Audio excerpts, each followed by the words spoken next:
Vamos então, dando início aqui ao nosso trabalho, o livro Os Mensageiros, de André Luiz, psicografia do Chico. Nós estudaremos hoje os capítulos 31, Cecília ao órgão, 32, Melodia Sublime, 33, O Caminho da Crosta. Nós tivemos no nosso último encontro, no capítulo 28, o relato de André Luiz falando sobre a visita de amigos lá no posto de socorro, amigos que vieram de Campos da Paz. A família Barcelar, que era então ali o chefe da família, né, chamado ali o chefe do grupo, a esposa e também duas filhas. Então, nesse início, falava exatamente sobre um relacionamento social que há no mundo espiritual. André Luiz conversando com o senhor Bacelar, que Alfredo, que era o coordenador da colônia, nós lembramos, comentou que o senhor Bacelar era responsável pelos cuidados que eram oferecidos aos encarnados, trabalhando principalmente dentro desse campo da cura. E claro, André Luiz e Vicente, os dois médicos que acompanhavam o Aniceto, deram atenção especial a esse trabalho que ele fazia, e aí, então eles trocaram algumas experiências, e o que o senhor Bacelar comentava era exatamente a grande dificuldade que havia por parte do plano espiritual de prestar auxílio aos encarnados, já que geralmente só se busca a assistência, seja ela médica, seja ela médico espiritual, quando a dor vem. Então não há um trabalho preventivo, não há um cuidado com o corpo, mas sim aquele trabalho de contenção dos problemas que nós enfrentamos. Então ele comentava exatamente isso, a quantidade de pessoas que procura trabalho de passes, cirurgias espirituais, e ele então precisa contar com a boa vontade dos pacientes que buscam esse auxílio, da negligência que geralmente nós vivenciamos no decorrer do nosso dia a dia com os cuidados com o corpo físico.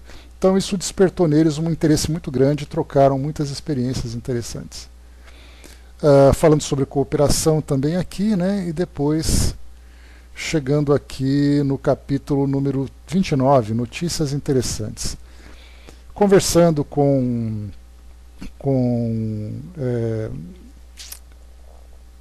a Cecília e a Aldonina, que eram as duas filhas do senhor Bacelar, comentando exatamente sobre a vivência que elas tinham, o trabalho que elas realizavam, e o fato de André Luiz ser de nosso lar. Olá, Andréia, bom dia. O fato de André Luiz ser de nosso lar e elas sendo de Campo da Paz, que toda a família era de lá. E aí então ela dizia, Cecília principalmente, falava sobre a grande admiração que ela tinha por nosso lar, o desejo que ela tinha de conhecer essa colônia. E André Luiz estava espantado, por que tanta comoção, por que tanto desejo assim de conhecer essa colônia. Ela falava exatamente que não conhecia e que o ambiente que ela trabalhava era muito diferente. Era um ambiente onde espíritos sofredores eram acolhidos, e um trabalho bastante árduo por parte dos colaboradores daquela colônia. E aí então André Luiz comentou que, pelo fato dele ter trabalhado também nas câmaras de retificação, teve a oportunidade de ter contato com muitos espíritos que sofriam. E aí então Cecília trouxe uma informação para André Luiz que deixou ele bastante surpreso, porque Campo da Paz é uma colônia muito próxima aqui do nosso mundo físico, e portanto ela absorve as irradiações que são emitidas pelos encarnados e também pelos desencarnados que mantêm esse contato com a colônia, com a Terra. E portanto, embora sejam espíritos sofredores, a princípio nessa mesma categoria, eram espíritos sofredores numa condição de grande perturbação, espíritos obsessores, espíritos revoltosos, Então era um trabalho muito diferente daquele que André fazia, porque lá em nosso lar eles recebiam os pacientes que estavam já em condições de começar um processo de recuperação, enquanto que em Campo da Paz eles então trabalhavam com espíritos que eram mais resistentes. Então esse trechinho, só para a gente poder recapitular, diz assim para nós, André Luiz comentando: em nosso lar, porém, objetei, temos igualmente um grande número de sofredores, A regeneração é uma colmeia de milhares. A interlocutora, deixa eu ver aqui, falando sobre essa parte da colmeia, e ela coloca assim, né? Vocês conhecem lá muitos espíritos sofredores, mas em Campo da Paz conhecemos muitos espíritos obsessores.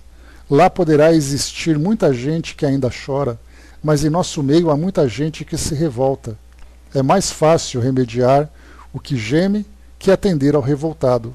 Nas câmaras a que se refere, vocês retificam erros que já apareceram, dores que já se manifestaram. Mas aqui, meu amigo, somos compelidos a lutar com irmãos ignorantes e perversos que se sentem absolutamente certos nas fantasias perigosas que esposaram e vemo-nos obrigados a atender a doentes que não acreditam na própria enfermidade. E aí então André Luiz começou a entender exatamente o trabalho que se realizava, falando principalmente sobre o mérito do trabalho, o esforço que era dedicado pelos trabalhadores, a recompensa que eles tinham, porque é muito fácil você trabalhar num ambiente onde você cumpre aquele seu horário que é estabelecido, em que você não tem ali grandes sacrifícios, comparado com aquele que tem que se desdobrar para fazer novas tarefas. Então, embora o trabalho seja muito mais difícil em Campo da Paz, a recompensa que os espíritos recebem é maior pelo reconhecimento do esforço que eles investem nessa tarefa, né? Bom dia, Didimo. Depois aqui passando então, André avançou um pouco aqui o nosso texto.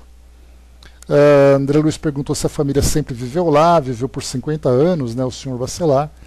Aí ele foi socorrido e acabou se estabelecendo depois de passado esse período de ajuste e se tornou um grande trabalhador, junto com a mãe, né, que é a esposa do senhor Bacelar, e as duas filhas. Falando também aqui, né, que no caso de Nosso Lar, uma das irmãs também, que já vivia na colônia, casada com outro espírito, né? Depois aqui no capítulo número 30, em Palestra Afetuosa, aí então esse capítulo é dedicado exatamente a esse tipo de relacionamento no mundo espiritual, o casamento entre os espíritos. Então Isaura, que era a irmã das meninas, tinha se casado então em Campo da Paz e estaria indo para Nosso Lar, ela numa condição inferior ao esposo, né? Então, André Luiz chamou exatamente a atenção como é possível casamentos no mundo espiritual. E aí então foi esclarecido aqui por Cecília que o casamento ele é um relacionamento, bom dia, Alcimar, um relacionamento nobre entre as pessoas, entre os espíritos. Só que aqui no nosso mundo físico, os relacionamentos ainda se dão de uma forma muito superficial, pelo fato dos espíritos ainda buscarem prazeres, buscarem interesses pessoais, vivendo todos aqueles conflitos que nós estudamos, né, a partir do entendimento da doutrina espírita. E no mundo espiritual os casamentos são muito mais puros, são muito mais profundos. Então os espíritos também se buscam no mundo espiritual para darem continuidade, né, na sua evolução, só que agora compartilhando suas vidas e seus interesses, né, com tudo aquilo que tem de necessidades de reencarnação, de desencarnação, de planejamento reencarnatório, né. Então eles fazem isso agora de um modo muito mais profundo. Então ele diz para nós aqui também, né, como são felizes os que se casam em nossos planos. Depois aqui também falando para nós aquela questão, o fato, né, da irmã ir para Nosso Lar, e falou exatamente dessa preparação. O espírito, então, o noivo no caso, vivia em Nosso Lar e ela vivia em Campo da Paz. E aí, então ela não poderia se elevar até ele, mas ele poderia vir buscá-la numa condição inferior. E aí então falava exatamente que havia necessidade da preparação desse espírito, passando por um processo de reeducação moral, para que depois então ela se elevasse e fosse para Nosso Lar com a devida autorização. Aldonina comentou aqui que já teve a oportunidade de passar ali uns 15 dias, né, dentro do tempo que ela coloca para nós, em Nosso Lar, fazendo as visitas, e ficou encantada com tudo aquilo que ela viu. E aí André Luiz perguntou se em Campo da Paz também não tinha aquilo tudo, né? Disse que tinha algumas instituições que os espíritos poderiam desfrutar, onde os espíritos poderiam desfrutar de algumas atividades, mas lá era muito diferente, porque, como eu falei para vocês no início, aquele campo vibratório do nosso planeta interferia diretamente nas atividades da colônia. Então eles faziam ali, tinham aqueles momentos de lazer, aqueles momentos de entretenimento, de instrução, mas ao mesmo tempo eles jamais se desligavam dos efeitos, né, e dos eventos que aconteciam fora da colônia. Então sempre ficando atentos.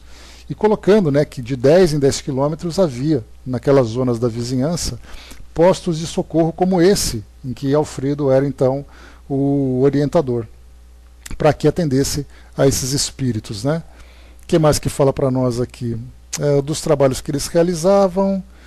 As meninas então, né, comentavam aqui que o fato delas fazerem um trabalho muito difícil certamente exigia delas assim um grande esforço, mas que elas também tinham algumas habilidades já desenvolvidas para atuarem dentro desse campo de vibração bastante denso, né? No caso da volitação, o trabalho, né, de conhecimento, né, das técnicas de magnetismo, né? Mas que ainda assim havia alguns cuidados que deveriam ser observados, como por exemplo nas excursões de socorro, que elas jamais saíam sozinhas, né? Que sempre tinha ali orientadores juntos, né?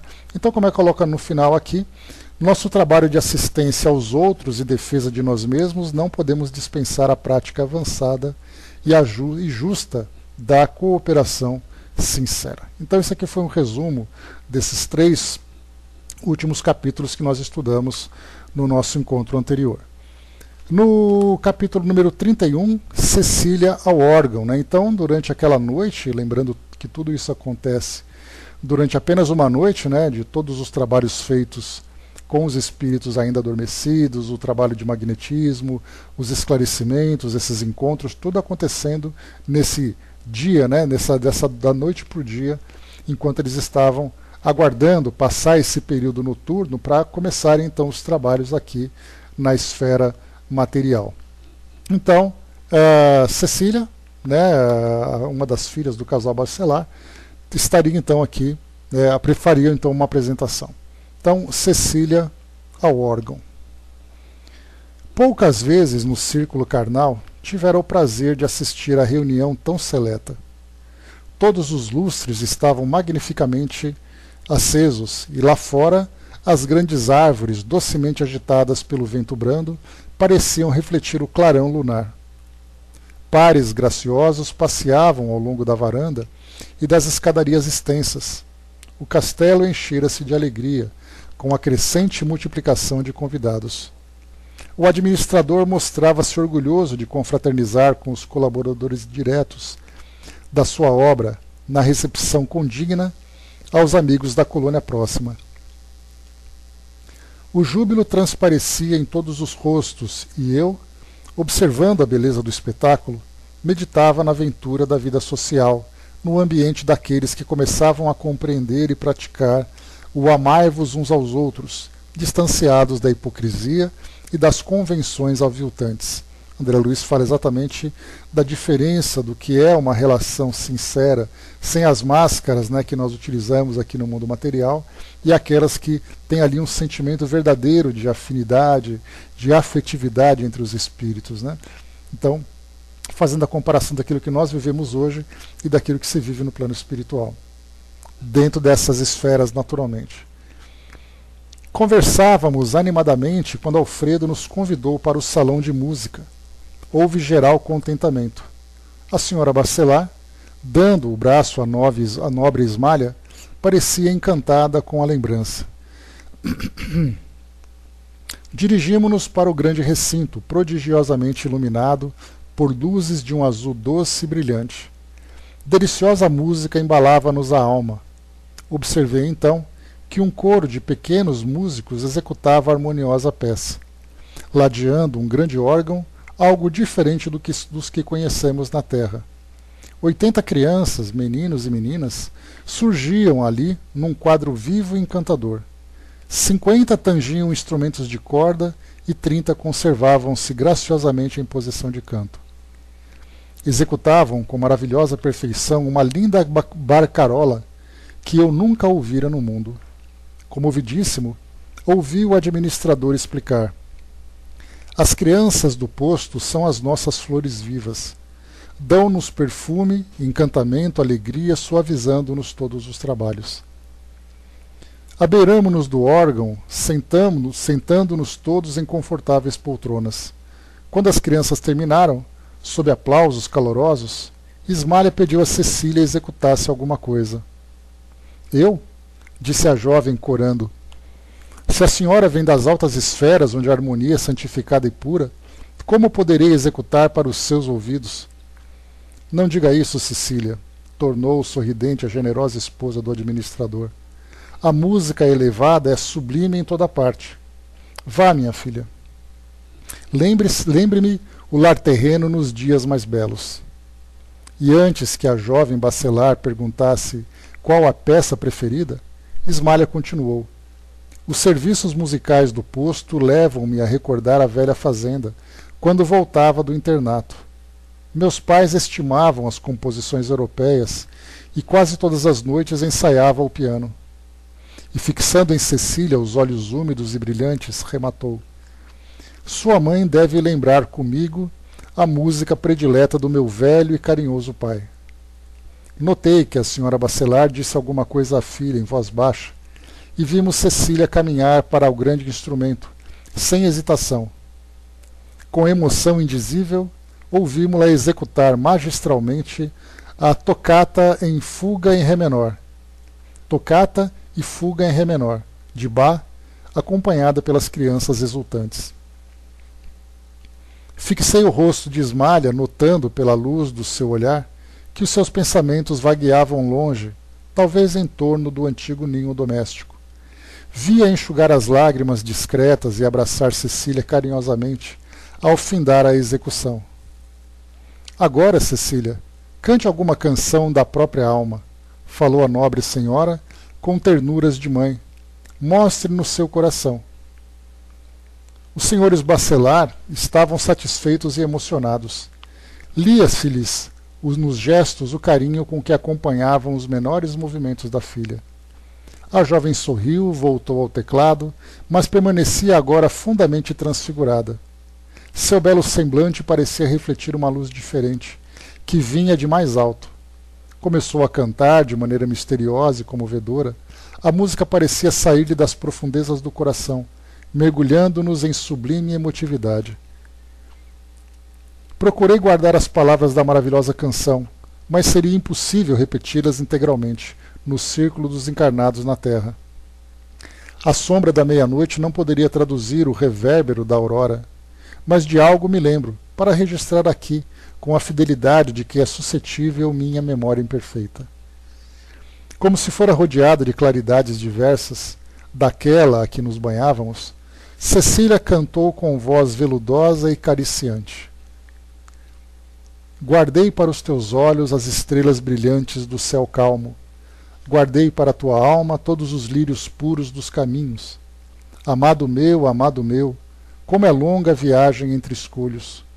Neste oceano imenso da saudade, ao sublime luar da eternidade, em vão a fada esperança acende a luz dentro de mim. Por que te foste ao mundo assim? Volta, amado. Ainda mesmo que as tuas mãos estejam frias e que teus pés sangrem de dor, trago comigo bálsamo a ternura, volte a mim, vem respirar de novo no jardim da imortal união, curarei tuas chagas de amargura, dar-te-ei o roteiro para a estrada, amarei o que amas, para que me abençoes com teu sorriso. Volte, amado, esquece a dor e a sombra do passado, volta de novo ao nosso paraíso. Lembrando, que Cecília dizia que, quando conheceu André Luiz, no primeiro contato, que ela guardava alguém chegando do mundo espiritual, do mundo físico, que tinha ali por quem ela tinha um grande afeto. Quando desferiu as últimas notas, vi-lhe o semblante lavado em lágrimas, como se fora banhado em pérolas de luz. Observei que a senhora Bacelar, muitíssimo comovida, tocou de leve a mão de Ismália e falou: Cecília nunca o esquece. A esposa do administrador, mostrando-se extremamente sensibilizada, indagou: Não têm vocês novas notícias de Hermínio? O pobrezinho tem vivido de queda em queda, esclareceu a nobre interlocutora. e Cecília sabe que não poderá contar com ele por muito tempo ainda, guardando por esse motivo muita mágoa íntima. Entretanto, nossa filha não desanima e trabalha incessantemente, cheia de esperança. Nesse momento, porém, a jovem regressava ao círculo familiar, enxugando os olhos. A esposa de Alfredo abraçou-a e falou: minhas felicitações. Não sabia que você progredira tanto na arte divina. E que bela canção. Cecília fez um gesto de timidez, beijou a mão da carinhosa amiga e retrucou: perdoe-me, querida Ismália, meu coração permanece ainda muito ligado à terra. Ismália, porém, de olhos úmidos e compreendendo-lhe o sofrimento íntimo, conchegou-a ao peito e murmurou: devotar-se não é crime, minha boa Cecília. O amor é luz de Deus, ainda mesmo quando resplandeça no fundo do abismo. Então aqui, né, esse primeiro capítulo que nós lemos, Cecília ao órgão, tivemos aqui então esse relato, né, da própria arte no mundo espiritual, a forma mais pura como ela se manifesta, e o que vale destacar para nós é exatamente a respeito dessa questão da arte como uma forma de manifestação do sentimento de cada pessoa, tanto daquilo que ele produz como arte, como aquilo que ele absorve como arte. É exatamente ali quando Cecília começou então a fazer a apresentação, ela então se transfigurou, tendo uma irradiação diferente, uma irradiação mais luminosa, que é exatamente aquilo que acontece em nós quando então estamos vivendo essas experiências de expansão dos nossos sentimentos. Só que nós não vemos aqui no mundo físico, obviamente, porque nós não temos essa percepção de ver as energias que se irradiam de nós, mas vemos apenas o nosso corpo físico. E aí, então nós precisamos, né, através de um esforço, fazer as interpretações daquilo que vem através da arte, da dança, da música, da literatura, da pintura e de tantas outras manifestações artísticas. Mas nós conseguimos ver, né, para aqueles artistas que se apresentam, né, com um sentimento profundo e verdadeiro, que existe, mesmo fisicamente, uma manifestação, né, desse conteúdo íntimo que ele tem. Embora vejamos hoje com muito mais facilidade toda a vulgaridade, mas vemos nas interpretações de cantores, daqueles que recitam poemas, daqueles que dançam, nós vemos uma expressão viva desse sentimento através da expressão corporal. Lá no plano espiritual, nós temos essas manifestações através das irradiações que cada espírito tem. E não apenas através da arte, né? Temos ali também, né, no próprio comportamento, no dia a dia das pessoas, nós vemos ali que eles também, né, na forma como eles trabalham, na forma como eles se relacionam, na sinceridade com que eles se aproximam das pessoas, então fica muito claro. E esse, né, como nós já conversamos anteriormente, será um dos grandes constrangimentos que nós passaremos no mundo espiritual, já que aqui no mundo físico nós estamos habituados a mascarar aquilo que existe dentro de nós. Então muitas vezes nós temos uma face para uma apresentação social e intimamente nós temos um conteúdo diferente. Então ali tem aquela questão da falsidade, aquela questão das angústias que se encontram escondidas dentro de nós. No plano espiritual seremos completamente transparentes. E aí então vem esses constrangimentos. Então nós precisaremos, sem dúvida nenhuma, passar por esse processo de reeducação, para termos relacionamentos sinceros e verdadeiros, sem que nos constranjamos por aquilo que ainda existe dentro de nós. Então nós seremos forçados, por essa força maior, a nos transformarmos, né, desde que nós tenhamos essa intenção. Porque o que acontece em alguns relatos que nós vemos, que vem do plano espiritual, é que há espíritos que fogem de comunidades pelo fato deles não conseguirem ficar por lá. São atendidos em postos de socorro, são atendidos em algumas comunidades, e aí então, por ainda trazerem esse conteúdo íntimo bastante inferiorizado e tentando mascará-los o tempo todo, e eles percebendo que não mais conseguem, então eles se afastam, por não se verem em condições de estarem naquele ambiente, né, de se sentirem julgados, censurados, observados na sua intimidade. Então eles fogem e buscam, né, aqueles que são seus pares nesse mesmo nível vibracional, né, podemos dizer assim. Então, no caso da arte, temos aqui essa facilidade com que nós manifestamos os nossos sentimentos. Todos eles, né? Desde aquele sentimento mais puro até aquele sentimento mais vulgar, aquele sentimento mais agressivo. Então nós simplesmente, né, exteriorizamos esses valores que nós trazemos em nós e esses sentimentos também que nós cultivamos. Na questão no item número 32, capítulo número 32, melodia sublime. Vamos conhecer um pouquinho mais aqui sobre a arte no mundo espiritual. Bom dia, Márcia. Num gesto nobre, Aniceto pediu a Ismália que executasse algum motivo musical de sua elevada esfera. A esposa de Alfredo não se fez rogada. Com extrema bondade, sentou-se ao órgão, falando gentil. Ofereço a melodia ao nosso caro Aniceto.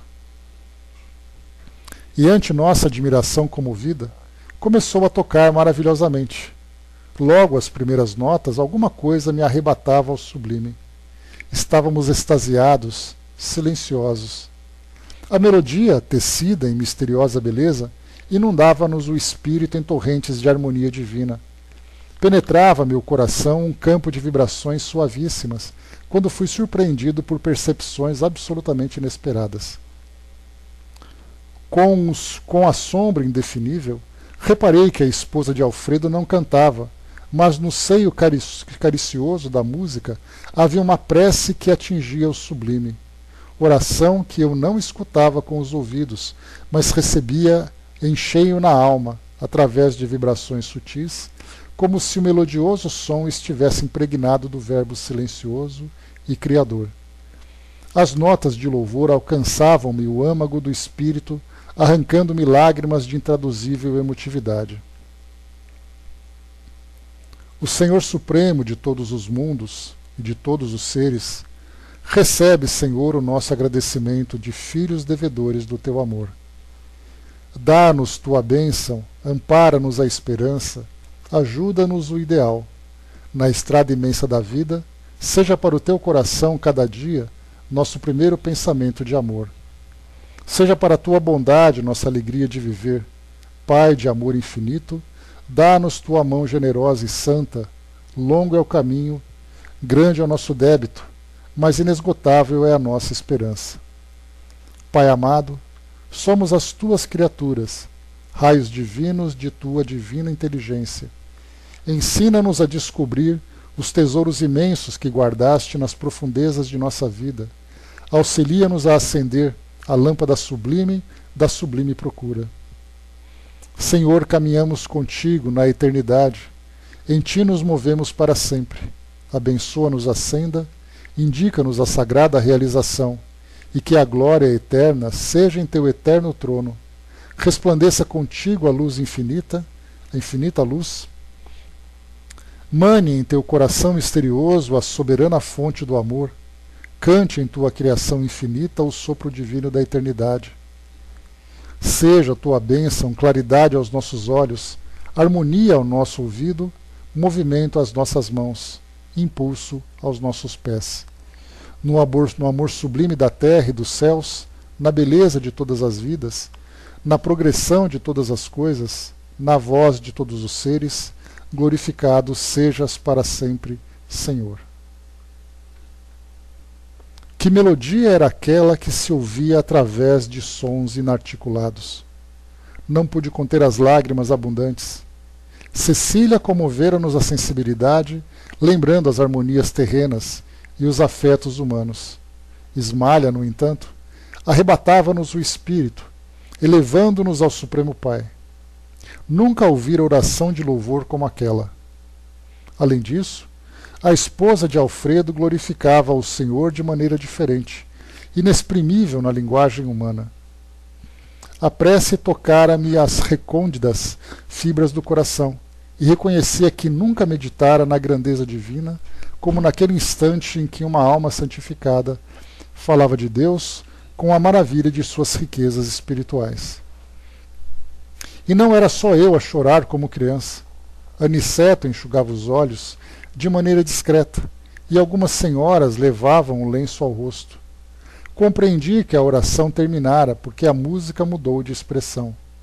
O caráter heróico cedeu lugar ao lirismo encantador.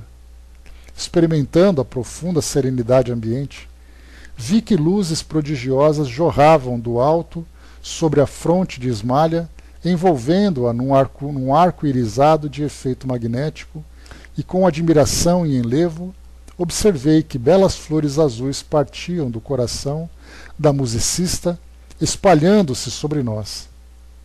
Desfaziam-se como se feitas de caridosa bruma anilada, ao tocar-nos de leve, enchendo-nos de profunda alegria.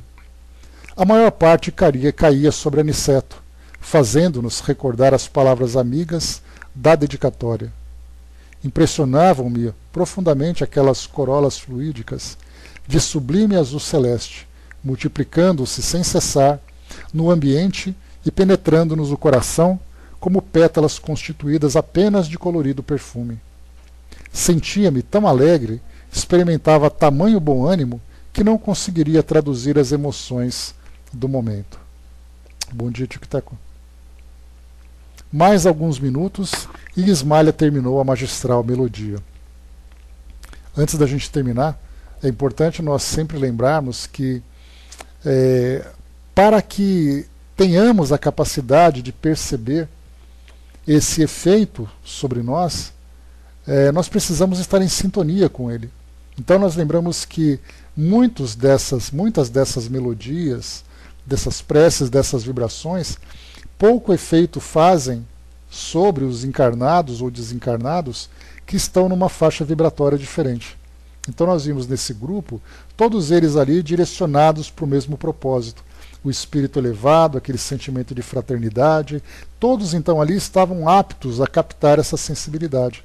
Mas do que adiantaria esse tipo de melodia se nós a executássemos, num ambiente onde existe vulgaridade, sensualidade, viciações, violência? Pouca ou nenhuma.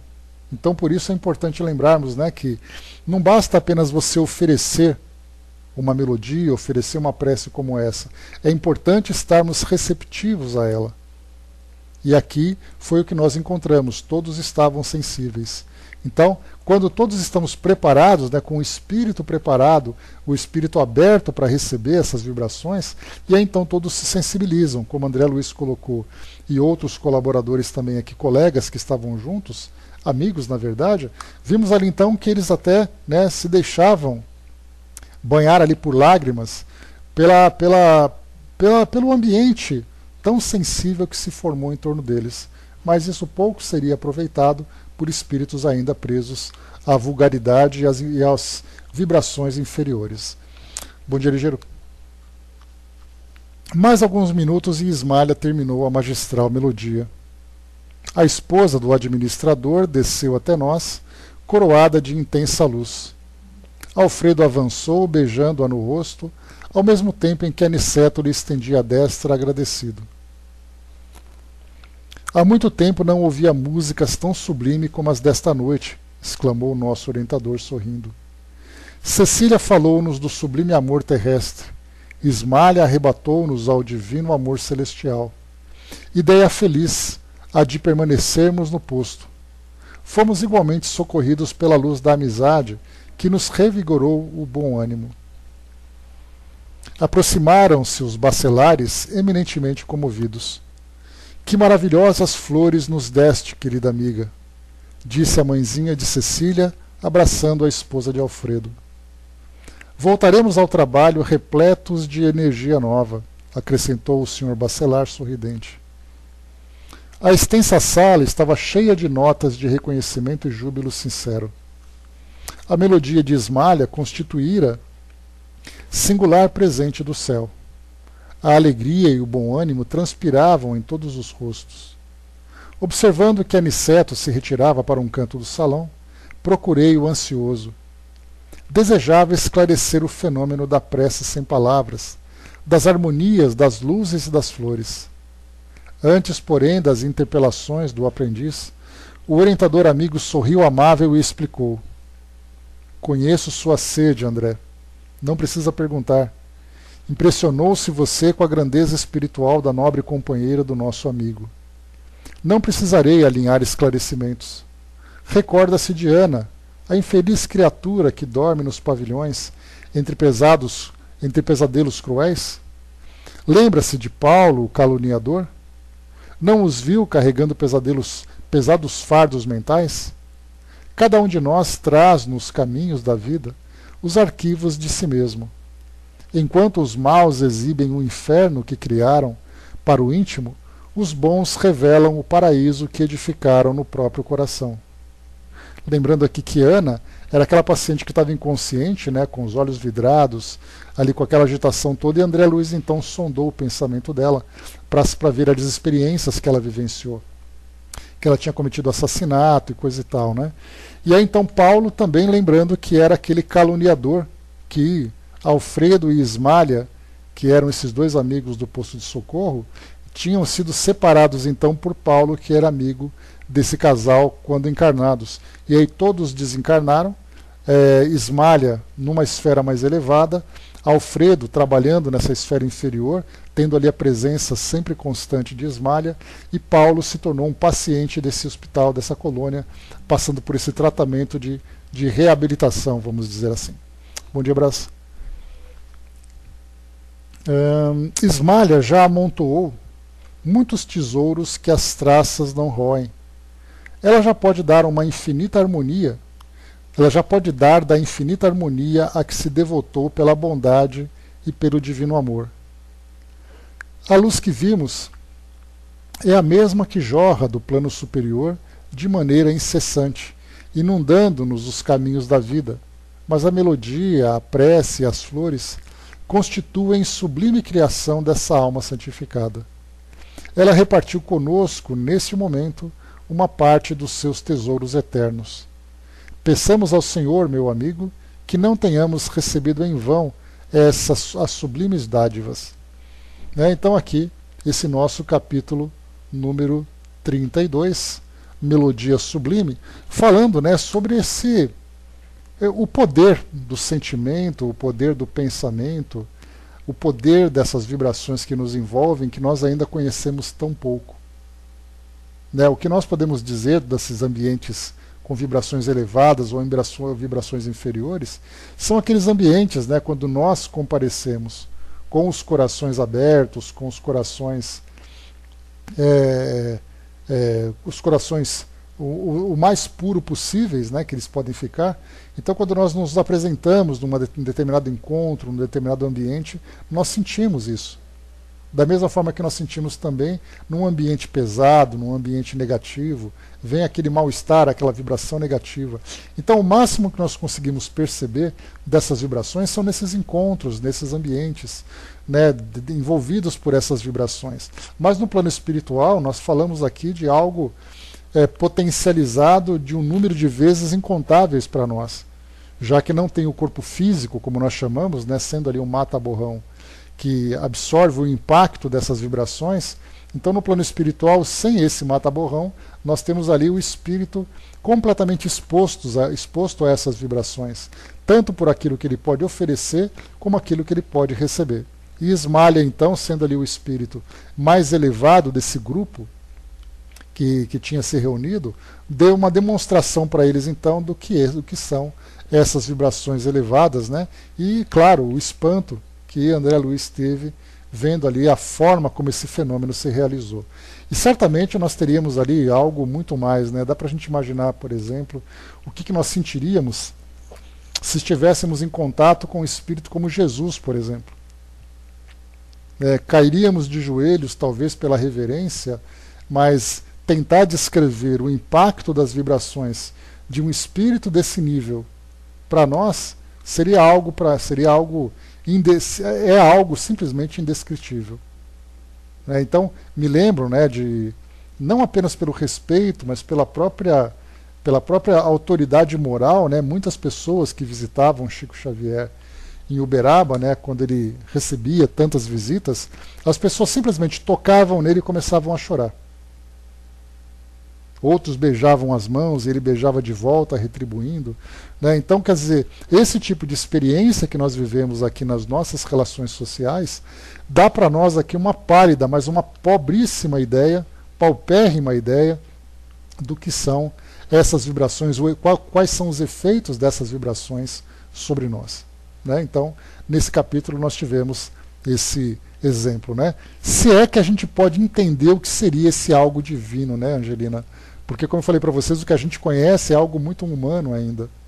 Então, esse algo divino é algo divino pela grandeza, mas indescritível porque nós simplesmente não conhecemos, né? André lembrou, né, quando entrei na sala em que ele trabalhava, comecei a chorar, como tantos outros relatam a mesma experiência, né, André? O Braz lembrou aqui, né, o amor já em nível já universal, não esse amor passional que nós vivemos ainda, né? Tão seletivo egoisticamente, né, Braz? Então, avançando aqui, número 33. Agora nós vamos começar, então, a caminho da crosta. Vamos começar aqui as atividades, as ações desse grupo, né, em que Aniceto conduz ali André Luiz e Vicente para atividades aqui no mundo físico junto aos encarnados e também aos desencarnados que estão ligados aqui. Falta-nos sensibilidade e vibração sublime, sem dúvida nenhuma. É como se nós fôssemos cegos e surdos, né, num ambiente com tanta beleza, né, aquele cego num cenário de uma beleza sublime, ele simplesmente não consegue ver. Ou então aquele surdo que se encontra num ambiente onde músicas celestiais estão sendo cantadas. Então nós temos, né, as nossas experiências dentro desse campo de vibração, só que ainda é muito pequeno, né, são experiências ainda muito pequenas se comparadas com aquilo que o mundo espiritual pode oferecer. E obviamente que para que a gente tenha contato com isso, há a necessidade de fazermos por merecer. E é então que os espíritos passam para nós sempre essas referências, essas experiências, para que nós tenhamos isso como referência. É isso que eu quero vivenciar. E aí então, juntamente com essa apresentação, eles também apresentam para nós a forma como nós devemos nos transformar para sermos merecedores desse tipo de vivência. 33. A caminho da crosta. Após nos refazermos pela manhã, considerando a viagem ainda longa, despedimo-nos comovidos. Pelo menos quanto a mim, podia afirmar que me afastava com mágoa, tão belas as lições ali colhidas. Alfredo e a esposa nos abraçaram sensibilizados, desejando-nos jornada feliz e êxito no trabalho. Vários amigos da véspera estavam presentes, saudando-nos jubilosos. Tomamos o carro, agradavelmente surpreendidos. Ser-me-ia muito difícil descrever a pequena máquina que mais se assemelhava a pequeno automóvel de asas, a deslocar-se impulsionado por fluidos elétricos acumulados. Sempre atencioso, Aniceto explicou. Aceitei a cooperação do trabalho não porque os desejava escravizados ao menor esforço, mas porque a permanência, embora ligeira no posto de socorro, constituiu o ensejo dos mais frutuosos à aquisição de conhecimentos necessários. Receberam vocês lições intensivas relativamente aos nossos irmãos perturbados e sofredores, bem como sobre os efeitos da prece. Desse modo, temos nosso expediente bastante adiantado, considerando que se encontram ambos em tarefa de observação e aprendizado acima de tudo. E depois de pequena pausa, continuou. Não creiam, todavia, que possamos aproveitar a máquina até a crosta. Calculo que só poderemos voar até ao meio-dia. Em seguida prosseguiremos a pé. Aniceto calou-se por instantes, sorriu noutra expressão fisionômica e acentuou. Isso, porém, acontecerá somente enquanto não hajam vocês criado asas espirituais, que possam vencer todas as resistências vibratórias. Semelhante realização pode não estar distante. Dependerá do esforço que desejarem despender no trabalho aquisitivo. Todo aquele que opere e coopere de serviço voltado para Deus poderá guardar sempre o melhor. Não é promessa de fé, não é promessa de amizade, é lei.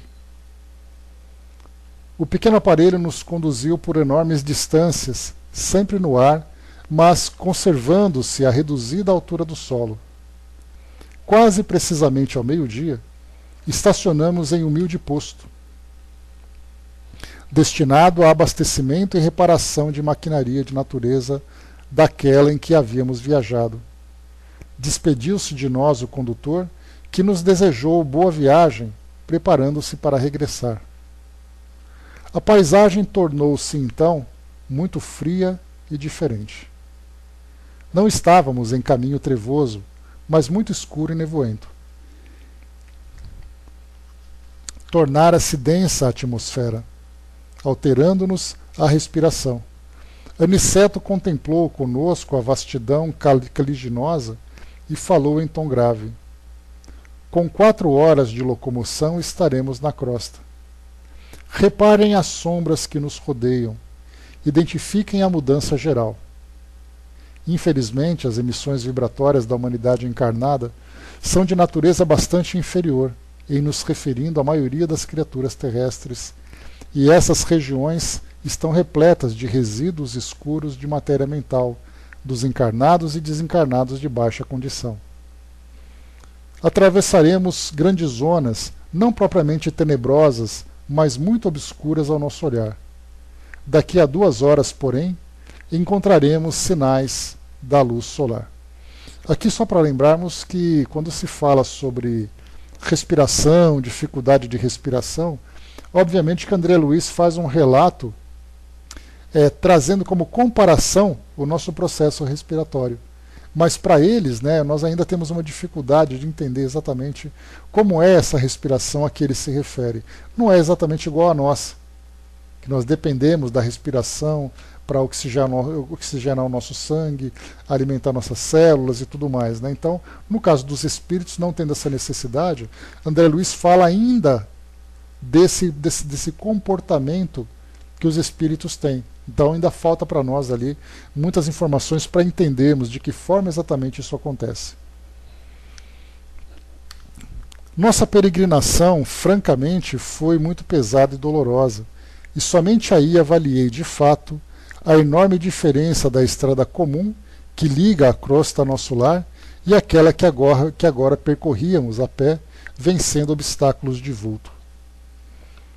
Imaginei comovido o sacrifício dos grandes missionários espirituais que assistem o homem, compreendendo então quão meritório lhes era o serviço e como necessitam disposições especiais e extraordinário bom ânimo para auxiliarem as criaturas encarnadas de maneira constante. Aqui ele faz uma referência ao trabalho feito pela família Bacelar, conversando ali com o senhor Bacelar, conversando com Cecília, então quando ela comentava principalmente na atividade que eles realizavam, a dificuldade que era para transpor essas barreiras vibratórias que eram criadas como fruto do pensamento dos encarnados e desencarnados desses planos inferiores.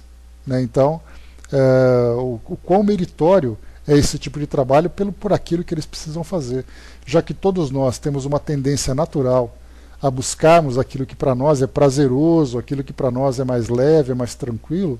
Espíritos se dedicam a esse tipo de trabalho. Aliás, nós temos vários relatos em outras obras que falam de espíritos que atuam diretamente nessas faixas das mais inferiores. Faixas essas que nós sequer conseguiríamos manter o equilíbrio só de estarmos presentes. E nós temos trabalhadores que passam ali um bom tempo atuando dentro dessa faixa vibratória, produzida por espíritos ainda em estado de perturbação. Então imaginamos assim vários espíritos juntos, pensando negativamente, pensando com sofrimento, criando então aquela psicosfera. Para nós, que temos ali um mínimo de equilíbrio, apesar das nossas instabilidades, para nós isso já seria bastante perturbador. Só de estarmos em contato. E nós temos trabalhadores que vivem no meio desse ambiente, resgatando espíritos, auxiliando tarefas, auxiliando grupos. Então também para nós é algo inimaginável de como isso é nobre, como esse tipo de trabalho é nobre e meritório também. A Angelina colocou: a energia que sentimos ao conversar com o Divaldo não tem descrição, né? A mesma coisa também. Então a gente vai pegando essas referências encarnadas que nós temos, esses ambientes onde nós participamos, né, de determinadas atividades, e nós vamos então registrando o que são essas vibrações, o que são o prazer que nós sentimos de estar em contato com essa faixa vibratória. Mas ainda assim, né, como nós vimos, isso é muito pobre, muito pequeno comparado com aquilo que se tem nos planos mais elevados. O Brás lembrou os prontos-socorros nas portas dos umbrais, gasta muita renúncia para trabalhar lá. Não é aquela questão de querer, né, Brás? É questão de poder. Porque muitos de nós até podemos, né, chegar com boa vontade e falar assim: não, pode me colocar lá que eu quero ajudar, pode me colocar lá que eu quero colaborar de alguma forma. Então a gente chega perto, passa ali algum pouco tempo, já começa a sentir aquele efeito negativo, né? Então, sem dúvida, são espíritos muito bem preparados.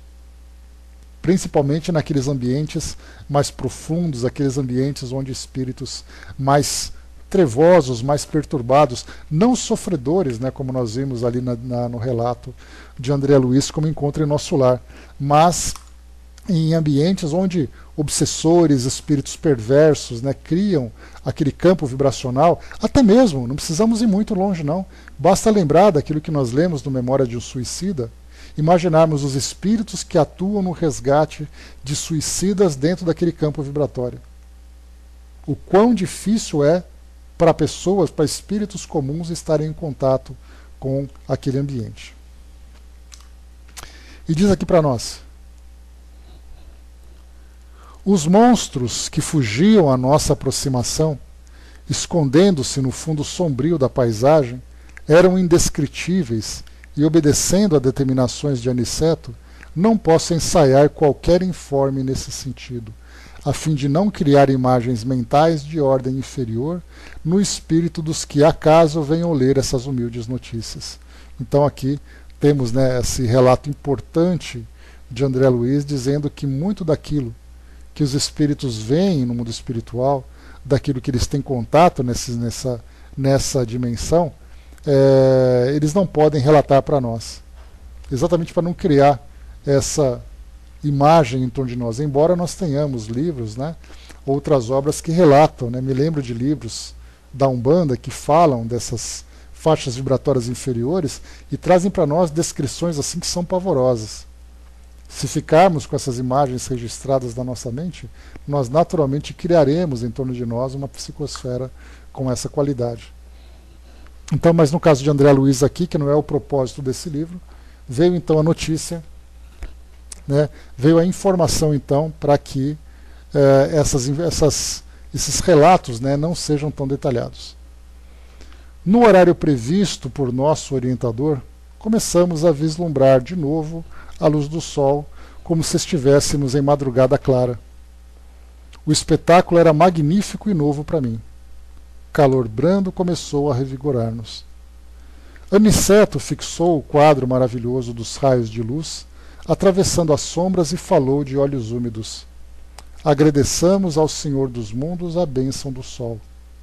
Na natureza física, é a mais alta imagem de Deus que conhecemos. Temo-lo nas mais variadas combinações, segundo a substância das esferas que habitamos dentro do sistema. Ele está em nosso lar de acordo com os elementos básicos de vida e permanece na Terra segundo as qualidades magnéticas da crosta. É visto em Júpiter de maneira diferente. Ilumina Vênus com outra modalidade de luz. Aparece em Saturno noutra roupagem brilhante. Entretanto, é sempre o mesmo, sempre a radiosa sede de nossas energias vitais. Interessante essa colocação, né? Porque realmente nós não pensamos dessa forma. Então, sempre pensarmos, né, o Sol a partir da visão de cada planeta, de acordo com cada distância, sentindo seus efeitos de claridade, de irradiação. Então, cada ambiente com uma característica diferente. Pois é, né? É a nossa pretensão. Avançamos comovidos, e daí a algum tempo surgiu-nos o astro sublime, na posição que antecede o crepúsculo. Doutras vezes, viajando sempre através da estrada luminosa e fácil de ser percorrida, em vista das possibilidades de volitação, não fizera maior reparo. Agora, porém, que atravessara névoas compactas, anotava diferenças profundas. A certa distância surgia a Terra, não na forma esférica, porque nos achávamos não longe da crosta, mas como paisagem além, a interpenetrar-se nas extensas regiões espirituais. O sol resplandecia rumo ao poente como enorme lâmpada de ouro. Então aqui André Luiz fala da aproximação da Terra, mas não vista do espaço, aquela esfera, mas como se eles estivessem então saindo de um nevoeiro, de uma nuvem muito grande, e de repente vendo a Terra de uma paisagem mais elevada. É algo que só a nossa imaginação é capaz de construir, uma imagem assim. Aniceto, que parecia alegrar-se sobremaneira, exclamou: entramos na zona de influenciação direta da crosta. Poderemos, doravante, praticar a volitação, utilizando nossos conhecimentos de transformação da força centrípeta. A luz que nos banha resulta do contato magnético entre a energia positiva do Sol e a energia negativa da massa planetária. Prossigamos. Não tardaremos a entrar no Rio de Janeiro. Então aqui, essa parte da volitação, a gente deixa para um entendimento melhor quando nós tivermos oportunidade de praticar a volitação. Mas aqui então se aproximam do Rio de Janeiro. Lembrando que nosso lar é uma coluna que fica sobre o Rio de Janeiro. A essa altura, saltou-me o desejo de perguntar alguma coisa relativamente à direção. Como nos orientaremos? Indaguei curioso. Antes de tudo, respondeu o instrutor, é preciso não esquecer que nossas colônias estão situadas no campo magnético da América do Sul. Qualquer bússola seria sensível de agora em diante, mas em nosso caso é indispensável educar o pensamento e orientar-nos dentro da energia que lhe é peculiar. Empregamos de novo a capacidade volitante e dentro em pouco as matas de Petrópolis estavam à vista. Mais alguns minutos e perlustrávamos as grandes artérias cariocas. Por sugestão do instrutor, abeiramo-nos do mar, em exercício respiratório de maior expressão. Mais uma vez aqui também, esse exercício respiratório, ficamos ali para uma interpretação melhor. Vicente e eu estávamos positivamente exaustos. Reconhecíamos que o esforço fora significativo para nossas escassas forças. Indiferentes à nossa presença, os transeuntes passavam apressados, de mente chumbada aos problemas de ordem material. Fonfonavam ônibus repletos, a grande Bahia figurava-se-nos cheia de forças renovadoras. Quando se acendiam as primeiras luzes elétricas, Aniceto convidou-nos amavelmente. Vamos ao reconforto. Vocês estão fatigadíssimos. Irei mostrar-lhes que nosso lar tem igualmente alguns refúgios na crosta. Aqui vamos avançar um pouquinho mais, porque nós terminamos aqui esse item número 33, capítulo 33.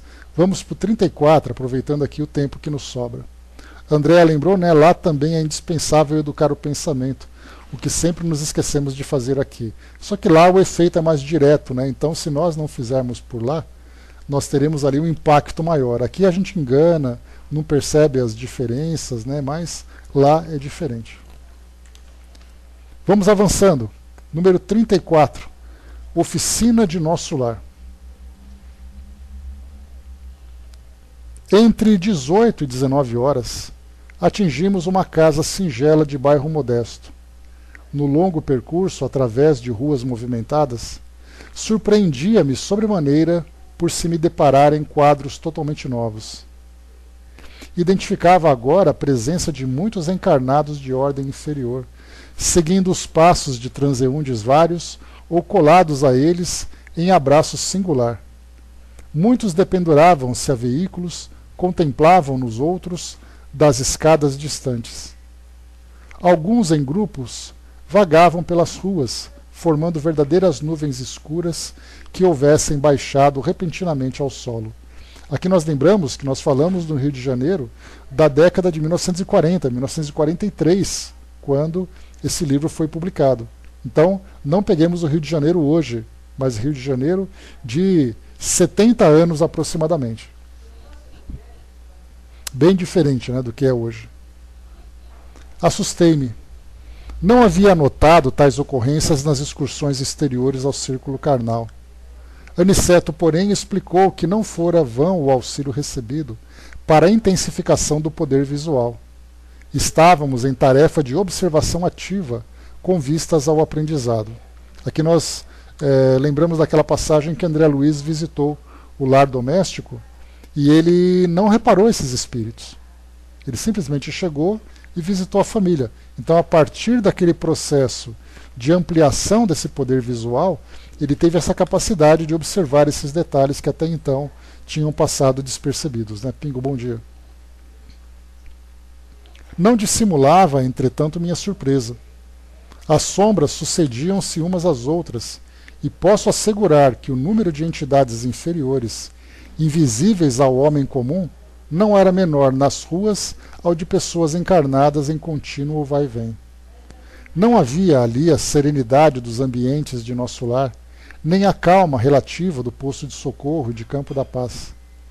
Receios imprevistos instalavam-se-me na alma, desagradáveis choques íntimos assaltavam meu coração, sem que lhes pudesse localizar a procedência. Tinha a impressão nítida de havermos mergulhado num oceano de vibrações muito diferentes, onde respirávamos com certa dificuldade.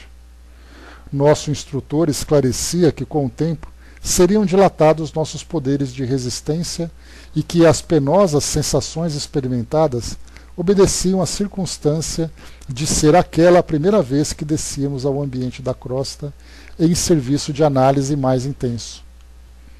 Recomendava-nos bom ânimo e, sobretudo, a conservação da fortaleza mental ante quaisquer quadros menos estimáveis que nos defrontassem de imprevisto.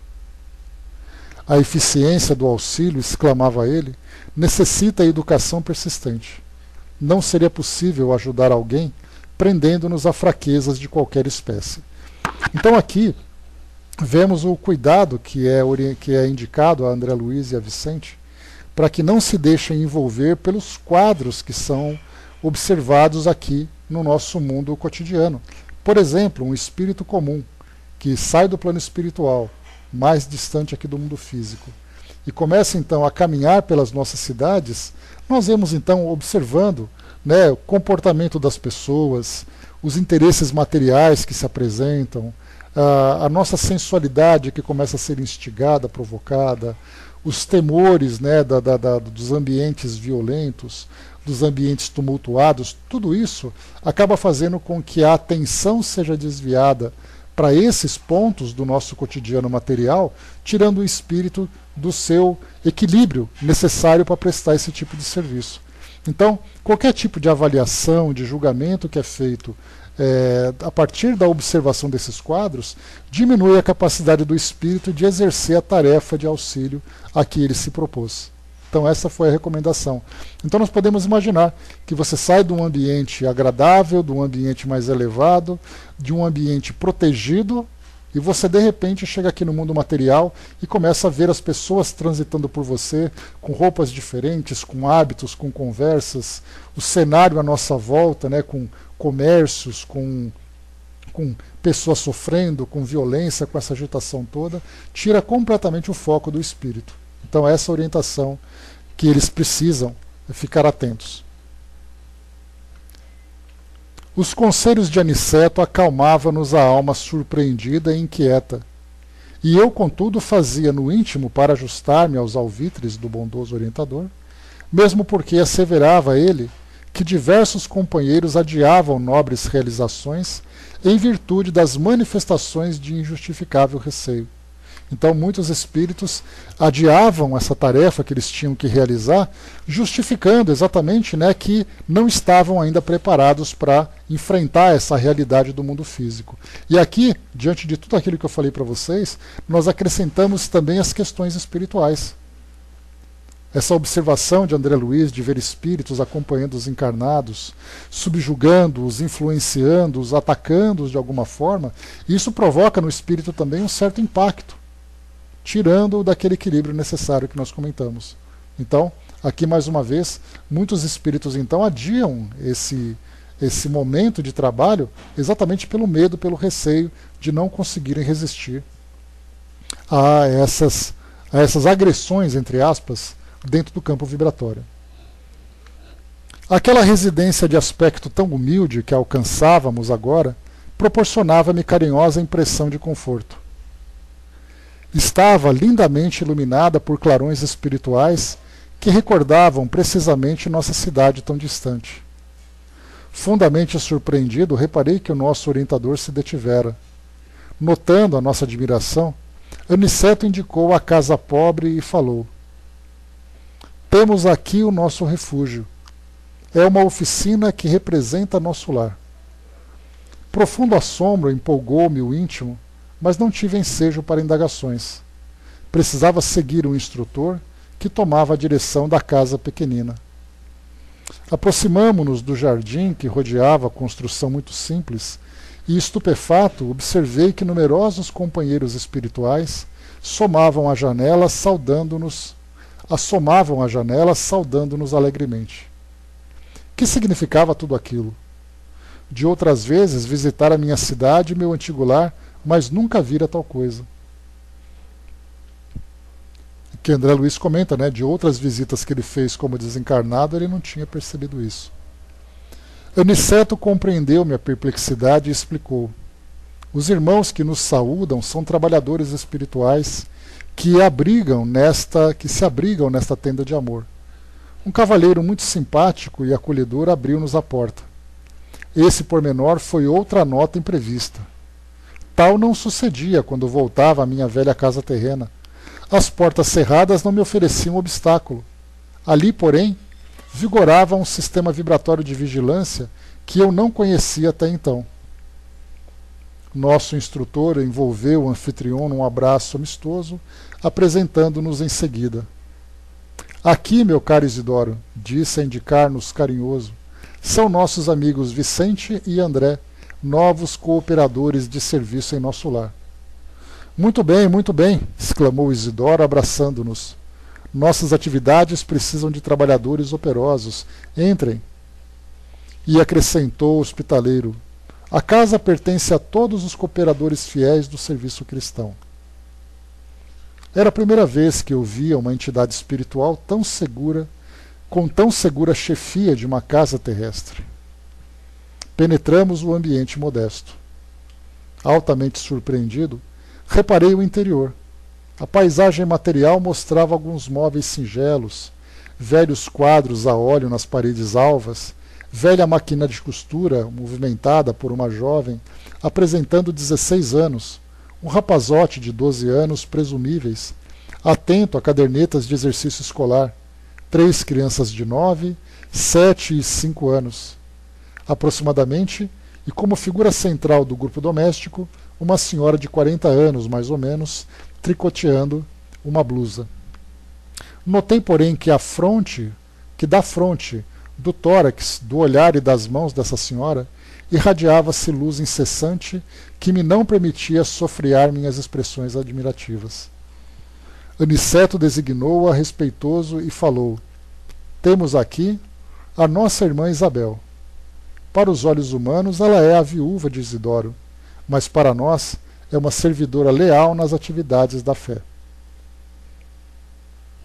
Reparei que Dona Isabel parecia, de algum modo, registrar a nossa presença, acusando certa surpresa no olhar, mas Aniceto adiantou-se esclarecendo. Nossa amiga é senhora de grande evidência psíquica, mas os benfeitores nos orientam os nossos esforços, recomendam não se lhe permita a visão total do que se passa em torno de suas faculdades mediúnicas. o conhecimento exato da paisagem espiritual em que vive talvez lhe prejudicasse a tranquilidade. Isabel, portanto, apenas pode ver mais ou menos a 20ª parte dos serviços espirituais em que colabora de modo indireto. A essa altura, Isidoro nos indicou pequena sala ao lado e falou a Aniceto em particular. Desculpe-me se não lhes posso acompanhar no repouso necessário. Descansem, contudo, à vontade. Tenho serviços urgentes na recepção de outros amigos. Nosso mentor agradeceu comovidamente e, acompanhando-o, alcançamos modesto salão pobremente mobiliado, mas quase repleto de entidades envolvidas em conversação edificante. Confortadoras luzes brilhavam em todos os recantos. Havia ali um velho relógio, tosca mesa de grandes proporções, uma dúzia de cadeiras e alguns bancos rústicos. A claridade espiritual reinante, todavia, era de maravilhoso efeito. Muita gente esclarecida e generosa do plano invisível aos humanos aí se reunia. Aniceto cumprimentou os grupos que lhe eram mais íntimos de modo especial e apresentou-nos com a bondade de sempre. Sentindo-nos a admiração, esclareceu quando nos vimos mais a sós num canto do salão. Estamos numa oficina de nosso lar. Isidoro e Isabel edificaram-na num ato de heroísmo e fé, tendo saído de nossa cidade para esta tarefa. Vai para mais de 40 anos. Graças a Deus, ambos têm vencido galhardamente árduas provas e mantêm seus compromissos corajosamente, em serviço na crosta. Há 3 anos voltou ele para a nossa esfera, e contudo, graças ao altruísmo da esposa e aos vínculos de amor espiritual que conservam, acima de todas as expressões físicas, continuam estreitamente unidos, como no primeiro dia do reencontro na existência material. Só um instantinho. Finalizando aqui. Dada esta circunstância invulgar, as autoridades de nosso lar concederam-lhe permissão para continuar nesta casa como esposo amigo, pai devotado, sentinela vigilante e trabalhador fiel. E observando talvez a nossa maior surpresa, Aniceto acrescentou: sim, amigos, o acaso não define responsabilidades nem atende à construção séria. A edificação espiritual pede esforço e dedicação. Assim como os navios do mundo necessitam de âncoras firmes para atenderem eficientemente a sua tarefa nos portos, também nós precisamos de irmãos corajosos e abnegados que façam o papel de âncoras entre as criaturas encarnadas, a fim de que por elas possam os grandes benfeitores da espiritualidade superior se fazerem sentir entre os homens ainda animalizados, ignorantes e infelizes. Então, terminamos por aqui esse capítulo 34, que fala exatamente da oficina de nosso lar. E mostra, né, a quantidade de trabalhadores que se encontram instalados aqui no mundo físico para servirem de intermédio, né, de intermediários entre o plano espiritual e o mundo físico. Então não é simplesmente, né, os espíritos que estão aqui presos ao mundo material, mas missionários que aqui se encontram. E nós temos residências, nós temos instituições, centros espíritas, hospitais, igrejas e tantos outros ambientes onde missionários desencarnados estão sempre presentes, trabalhando junto a aos encarnados. É um preposto, sem dúvida, Brás. Então temos ali esses pequenos postos de atuação, onde dali então eles partem para outras missões. Né, o Brás lembrou ali também em cima, engraçado de tudo isso, é o poder de André Luiz de passar tudo isso em uma literatura de alto nível, né? Muito bacana, né? E o Evangelho no Lar dizem que é visto no mundo espiritual como um facho de luz. Tem uma descrição de Joana de Ângeles, que ela fala, né, que percorrendo uma grande cidade ela viu um pequeno ambiente luminoso, e quando chegou lá era uma família que realizava o Evangelho. Então, sempre muito bonita a mensagem. Então, pessoal, fechando por aqui o nosso encontro de hoje. O próximo item vai ser o número 35, exatamente culto doméstico, né? Vai ser o esclarecimento para nós no nosso próximo encontro. Difícil de entendermos como a população intraterrena é enorme, né? Temos ainda muito que descobrir dentro dessa dimensão espiritual, né? Sem dúvida nenhuma. Mas vamos lá, pessoal, encerrando por aqui então o nosso encontro de hoje, né, na próxima quarta-feira.